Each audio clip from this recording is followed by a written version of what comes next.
teman-teman pernah merasa begini enggak?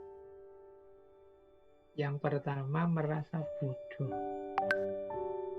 Bodoh banget kok ya aku itu. Kok enggak pinter toh ya, aku kok bolak-balik keliru. Ini rasa ini, kalau enggak dikontrol, enggak hati-hati, akan jatuh pada insecurity. Akhirnya kita disuruh ngapa-ngapain terus, wah enggak berani saya itu bodoh saya itu enggak pinter saya itu kalau ngomong agak enggak rapi, agak pelekak-pelekuk Nah ini rasa ini akan membawa kita pada insecurity. Kalau kita terus-terusan seperti ini ya, kita ada di state insecure. Ini kan diksi yang sering kita dengar di sehari-hari, biasanya sesama teman. Apalagi kalau kita punya teman pinter, sudah, pokoknya kita identifikasi diri kita itu sebagai orang yang bodoh. Atau yang kedua, tidak penting. Apa sih aku ini? Siapa sih aku ini? Aku ini ya orang biasa, bukan keturunan siapa-siapa. Bukan keturunan orang besar, bukan keturunan kiai, habib, bukan keturunan. Aku ini tidak penting sama sekali, tidak usah dihitung lah. Nah ini kalau kita punya feeling, punya rasa seperti ini, kita membaca, mengidentifikasi diri kita di titik semacam ini, ya kemungkinan kita punya gangguan insecurity tadi. Ini penting ya, kita coba kita punya rasa seperti ini enggak saat kita membaca diri kita. Apa memang misalnya teman-teman merasa minder karena bukan keturunannya orang besar misalnya. Apa memang menurut teman-teman keturunan orang besar itu sesuatu yang penting misalnya. Atau nilai di kelas itu sesuatu yang sangat penting sehingga disitulah parameternya kita bodoh atau enggak bodoh dan lain sebagainya. Yuk coba kita telusuri, apa kita punya gejala-gejala seperti ini. Atau kita merasa di bawah standar.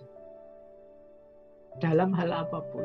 Mungkin dalam hal kekuatan, mungkin dalam hal kecerdasan, mungkin dalam hal pergaulan. Misalnya teman-teman merasa, wah aku ini enggak gaul ya. Aku itu kalau sama teman itu kaku misalnya. Nah terus kita semacam kecewa dengan diri kita sendiri. Wah aku itu enggak cocok ya kalau diajak acara-acara seperti itu. Aku itu orangnya itu sulit misalnya. Itu pada kita sendiri. Nah ini kita merasa kita ini di bawah standar. Kita ini enggak sama dengan yang lain. Kita ini ya levelnya level-level bawah lah. Nah, ini jenis-jenis insecurity. Atau kita merasa berbeda dan mungkin kita cenderung merasa orang lain mesti tidak suka dengan kita. Ya kayak tadi misalnya, wah teman-temanku itu loh kalau diajak bergaul itu kok asik-asik ya, tapi aku orangnya kok tidak asik. Terus kita merasa mesti teman-teman tidak suka padaku, mesti teman-teman tidak suka gayaku, akhirnya kita menyendiri. Nah ini rasa berbeda dan rasa tidak disukai ini mungkin indikasi bahwa kita ini terkena sindrom insecurity.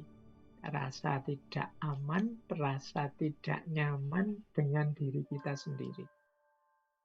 Termasuk juga mungkin merasa tidak pantas. Aku ini tidak pantas kalau harus jadi ketua misalnya. Aku ini tidak pantas kalau jadi yang ngurusi. Aku ini tidak pantas kalau jadi. Nah, ini sering kita temui orang-orang yang seperti ini. Merasa dirinya tidak level, tidak pantas. Ya, dalam kadar tertentu untuk kesopanan misalnya, untuk tawadhu kalau dalam agama tidak masalah sih. Tapi kalau di level akut, ini bisa mengacaukan urusan. Kadang-kadang ya kalau kita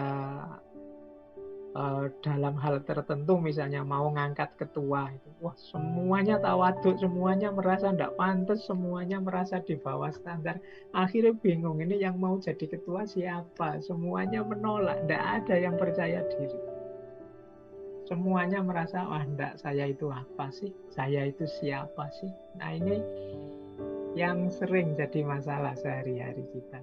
Jadi semua orang merasa minder, semua orang merasa tidak level.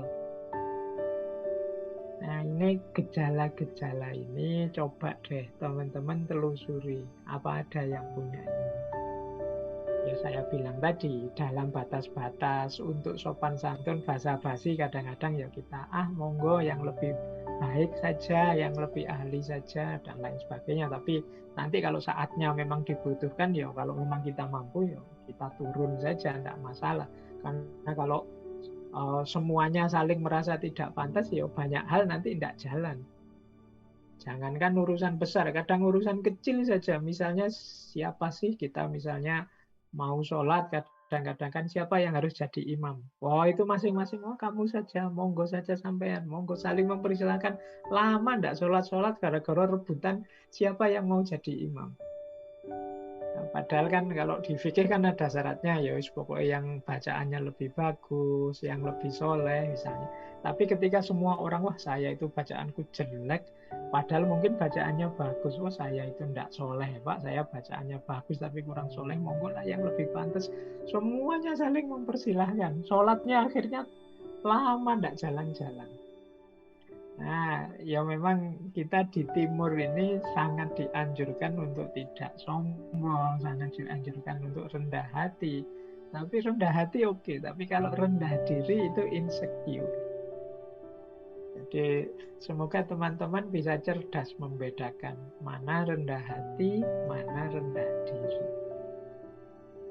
Kalau rendah hati itu kita sadar kemampuan kita, kapasitas kita, tapi kita bisa memaklumi yang lain, bisa menerima kalau dan tidak marah, tidak tersinggung dan lain sebagainya kalau orang lain yang mungkin punya kompetensi, kapasitas seperti kita mendahului kita, enggak masalah.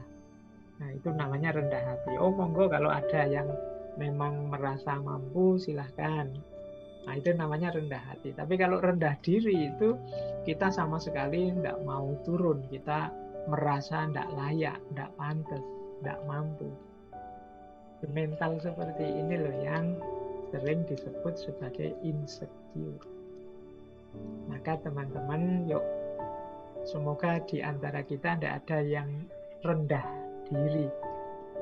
Merasa bodoh, merasa tidak penting, merasa di bawah standar, merasa berbeda dan tidak disukai, merasa tidak pantas, dan lain sebagainya. Dalam konteks yang sebenarnya, tidak sekedar hanya saat basa-basi atau saat demi kesopanan untuk tidak sombong, tapi benar-benar kita merasa seperti ini. Nah, itu namanya insecure.